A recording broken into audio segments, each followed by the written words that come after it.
Let's start with the familiar feeling.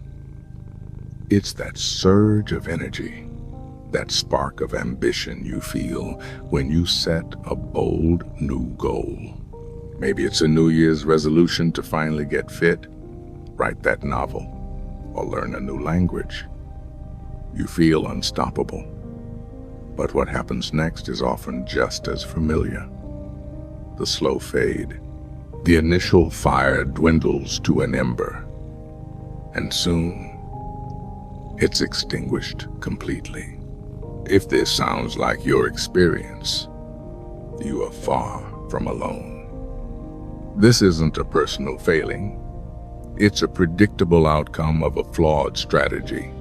Research shows that while nearly 40% of Americans make New Year's resolutions, a staggering 80% to 90% of those goals are abandoned, many within the first few weeks of February.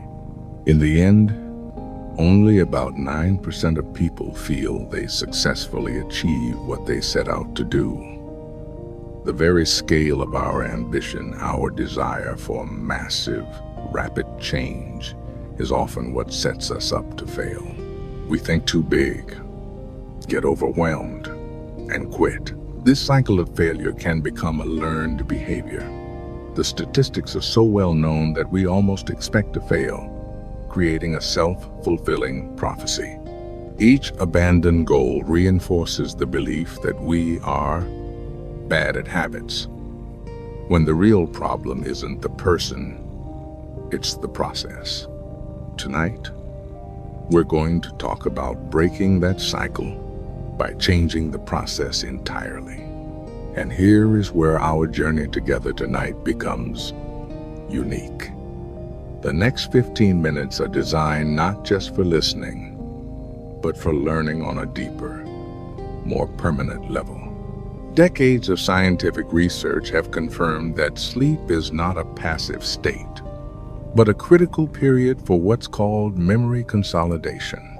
As you sleep, your brain is hard at work, actively sorting, strengthening, and integrating new information. It replays the day's experiences to lock them into long-term storage. This means the ideas you're about to absorb can be more effectively embedded in your memory as you drift off tonight. For those interested, the links to the scientific papers are in the description below. The solution to our cycle of failed ambition is surprisingly simple, and it's found in a book called Many Habits, Smaller Habits, Bigger Results by Stephen Guise. It's the antidote to the go big or go home mentality. It's a strategy that works with your brain's natural limitations, not against them. So, get comfortable and let's explore the 4 pillars of lasting change. Chapter 1. The Willpower Engine. Why motivation is a trap. Let's start with a truth that might feel uncomfortable. Motivation is a fair-weather friend, and relying on it to build lasting habits is a losing strategy. We are a culture obsessed with getting motivated. We listen to pump-up playlists, watch inspiring speeches, and wait for that magical feeling to strike before we act. But why do we build our most important plans on such an unstable foundation? Motivation is an emotion, and like all emotions, it's unpredictable and fleeting. It cannot be summoned on command. The psychology of why motivation fails is fascinating. When we first set a goal, our minds are filled with visions of the reward, the fit body, the finished manuscript, the fluent conversation. This vision fuels our initial drive. But the moment we begin the actual work, our focus shifts from the glorious outcome to the gritty, often difficult, effort required to get there. It's in this gap, the chasm between the expected reward and the actual effort, that motivation dies. This is where willpower enters the picture. For years, the leading theory on willpower came from Professor Roy Baumeister, whose research on ego depletion suggested that self-control is a finite resource, much like a muscle that can be fatigued. In his classic experiment, participants who had to exert self-control to resist fresh-baked cookies and eat radishes instead gave up much faster on a subsequent, unrelated, frustrating puzzle. The act of resisting the temptation seemed to drain their mental energy, leaving less in the tank for the next challenge. Now, a true expert acknowledges the full picture. In recent years, the concept of ego depletion has faced a replication crisis, with many labs struggling to reproduce the original findings, sparking a rich scientific debate about whether willpower is truly a finite resource like glucose, or more of a psychological belief system. But here's the beautiful thing. The genius of the mini-habits strategy is that it works regardless of who wins that scientific debate. Whether willpower is a literal tank of fuel or just a feeling, we all experience decision fatigue. The mini-habits approach sidesteps the problem entirely by making the initial action so ridiculously small that it requires almost no perceptible willpower. It's a robust, real-world solution to that very real feeling of being too tired or overwhelmed to start. So, what if we stopped trying to generate a feeling motivation and started managing a resource willpower? That's the first pillar. And it leads us directly to how our brain is actually wired for action. Chapter 2. The brain's automation switch. From conscious pain to effortless action. In 2015, a regular dad from the UK named Kevin Cullum set a personal goal. It wasn't flashy. He decided to start doing push-ups and track his progress. Over the next decade, this simple decision grew into a mission. Earlier this year, he completed his 1 millionth push-up. He didn't achieve this with marathon, hours-long workouts. He did it through relentless consistency, often just adding small sets throughout his day. For Kevin, this journey wasn't just about physical strength. It became a powerful tool to manage his anxiety, giving him a sense of control and accomplishment. Kevin Cullum's story isn't a feat of superhuman motivation. It's a masterclass in programming the brain. He wasn't fighting a daily battle of wills. He was laying down tracks for a train that would eventually run on its own. This is where we get into the how. Our brain has two key players in this process: the prefrontal cortex, or PFC, and a deeper, older structure called the basal ganglia. Think of it this way. The prefrontal cortex is the conscious manager of your brain. It's thoughtful, deliberate, and handles new, complex decisions. It's the part of you that says, we need to launch this new product line by Friday. It's also easily overwhelmed, and its work feels effortful. Deep within the brain lies the automatic factory floor, the basal ganglia. This part doesn't think or judge. It just runs the programs it's been given, efficiently and without conscious thought. When you set a big, ambitious goal like, I'm going to work out for an hour every day, you're giving a huge, stressful project to your conscious manager. The PFC analyzes the effort, the time commitment, and the disruption to your routine, and it often puts up massive resistance. It's too much. A mini habit, however, is a tiny, stupid, small work order. Do one push-up, open the book, put on running shoes. The manager sees this task, recognizes it as non-threatening and almost laughably easy, and approves it with virtually no resistance. It sends the order down to the factory floor. When you repeat this tiny action day after day, the workers on the factory floor, your neural pathways learn the routine. Soon, the cue, like finishing your morning coffee, automatically triggers the action. The manager no longer needs to be involved. The habit has become automated. So the question becomes, what's the one tiny, non-threatening work order you can give your brain's manager today? While that new pathway is being built, something else magical begins to happen. You start to build confidence. Speaking of building something, if you feel this content is building value for you, a quick tap on the subscribe button is a mini habit that helps our channel grow. It takes just a moment and makes a huge difference for us. Chapter 3. The Confidence. Snowball. The Psychology of Small Wins. Have you ever been a few weeks into a new goal and felt like you're getting absolutely nowhere? You've been putting in the effort, but the finish line feels just as far away as when you started. It's a deeply discouraging feeling, and it's a primary reason why people quit. This isn't about a lack of physical progress. It's about a lack of psychological progress. The core concept here is self-efficacy, your belief in your own ability to succeed.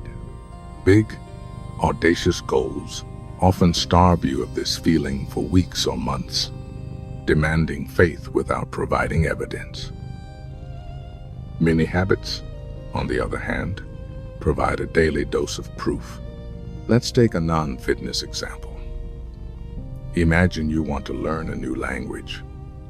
The goal to become fluent is massive and intimidating. The path is unclear and the end is years away. But consider the mini habit. Learn one new word and write one sentence with it each day.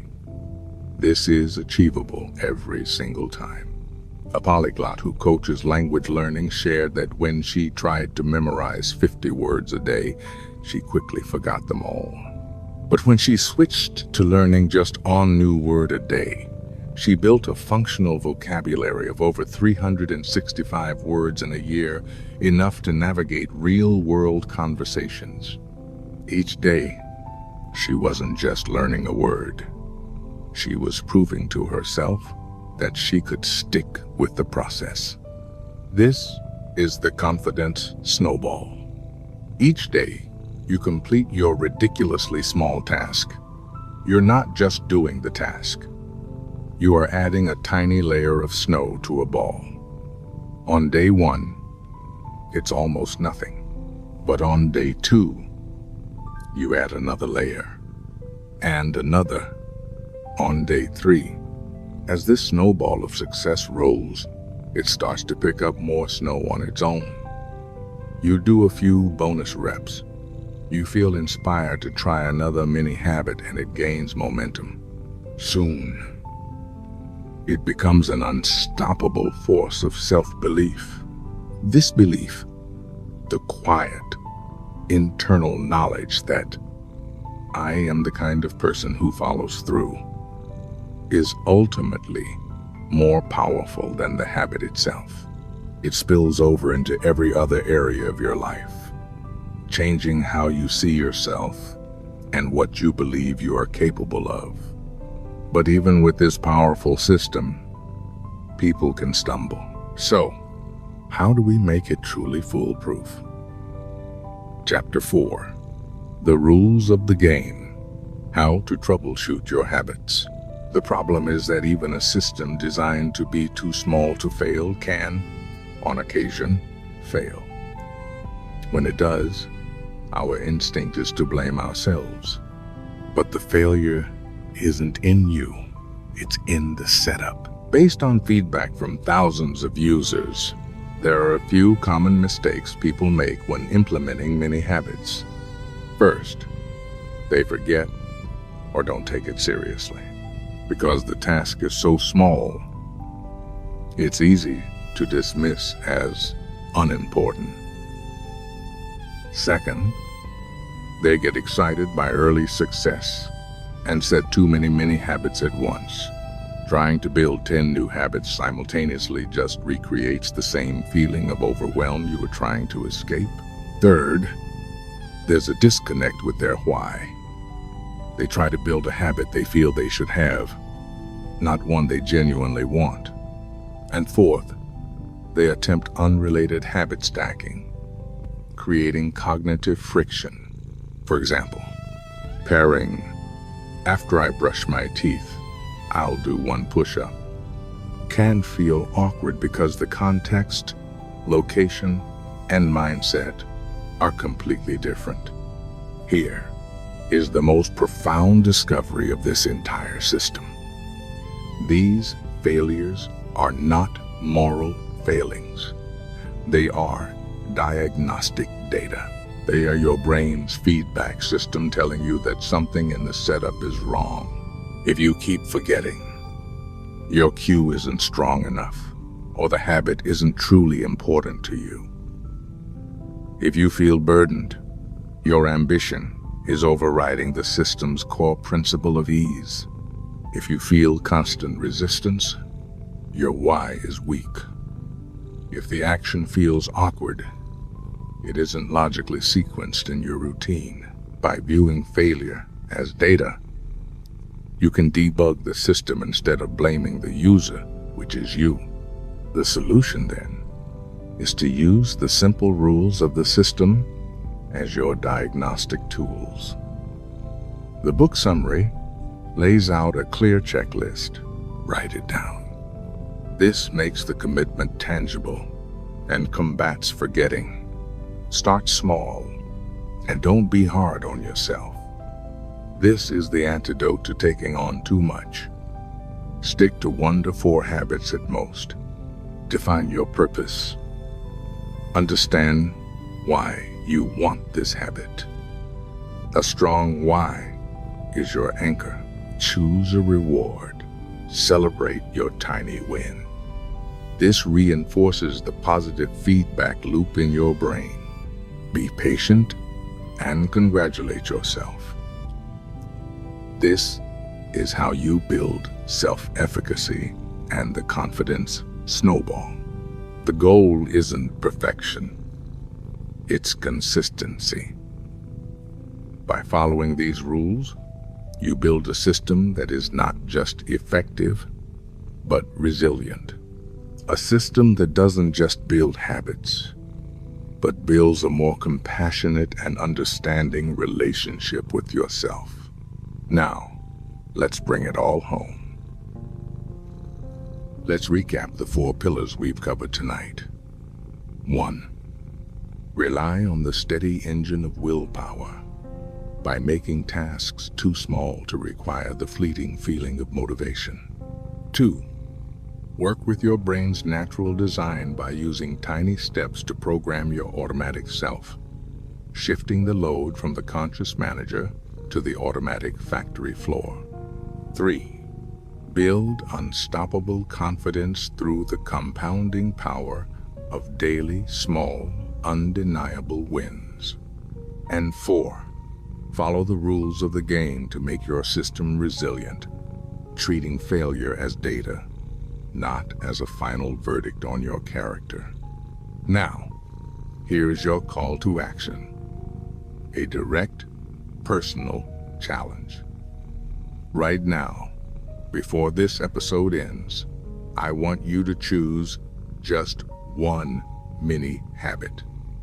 Not 3, not 4, just 1. Make it stupid small. 1 push-up. Read 1 page of a book. Write 1 sentence in a journal. Meditate for 1 single minute.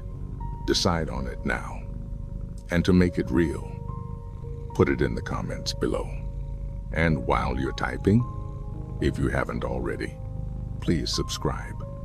It's the best way to ensure you don't miss future deep dives designed to help you grow. You've just absorbed a powerful new framework for change. Now, The most important part of the process begins. As you prepare for sleep, your mind will get to work, sorting and storing these ideas. The next part of our session is designed to help that process, guiding you into a state of deep rest where learning and rejuvenation happen effortlessly. There's nothing more you need to do. Just let go.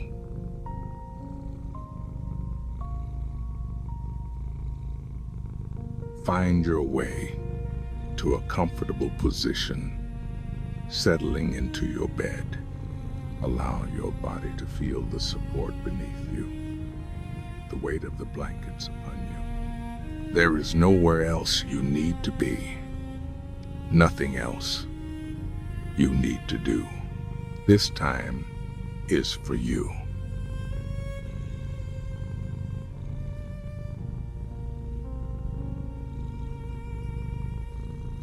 Bring your awareness gently to your breath, noticing the air as it enters and as it leaves. No need to change it in any way. Simply observing the natural rhythm of your body, in and out.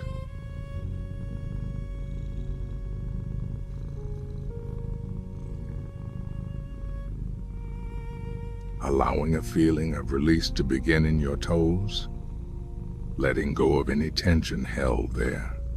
This feeling of softness travels up into your feet and your ankles, heavy and relaxed.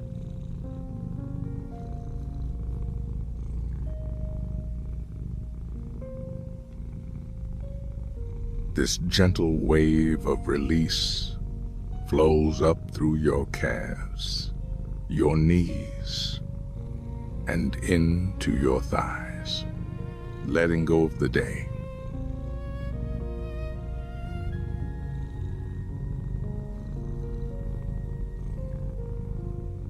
Noticing your hips and your lower back, allowing them to sink deeper into the mattress, feeling the weight of your torso, your stomach softening, your chest open and relaxed.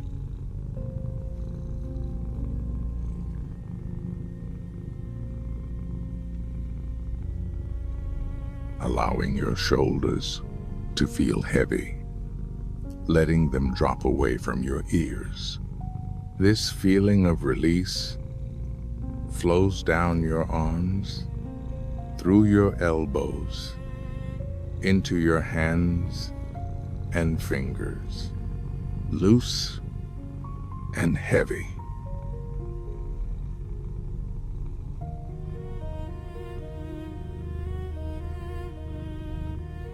Your neck is soft. Your jaw is unclenched. The tiny muscles around your eyes are letting go. Your entire body is at ease.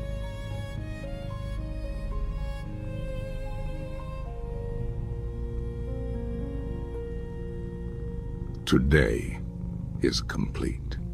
I did the best I could.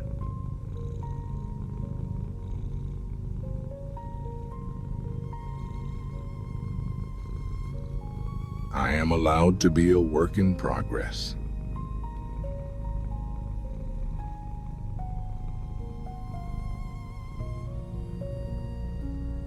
I honor my effort, not just the outcome.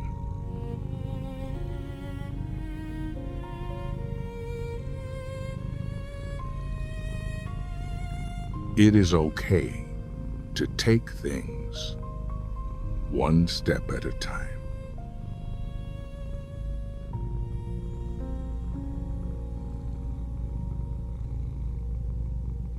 I give myself permission to rest.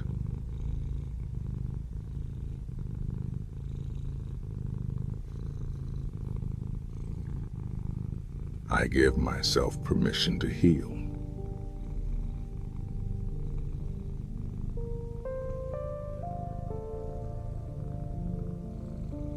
My well-being is my priority.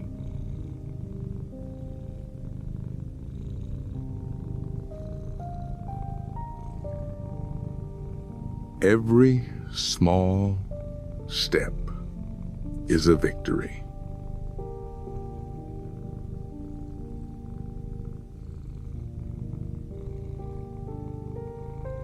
My mind is learning even as I rest.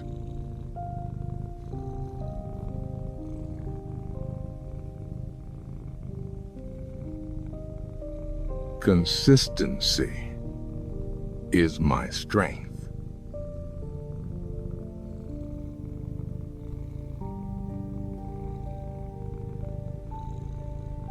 I am building a new path effortlessly.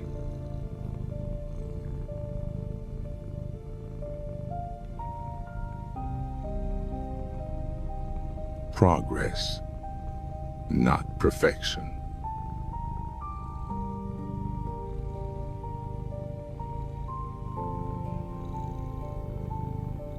I trust the process of small beginnings.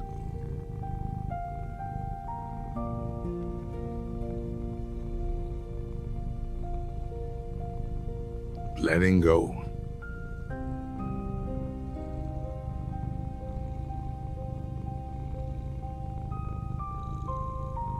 Drifting.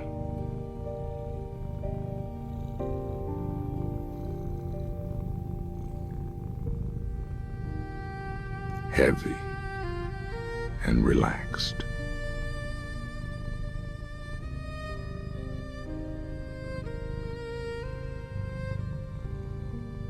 Safe and calm.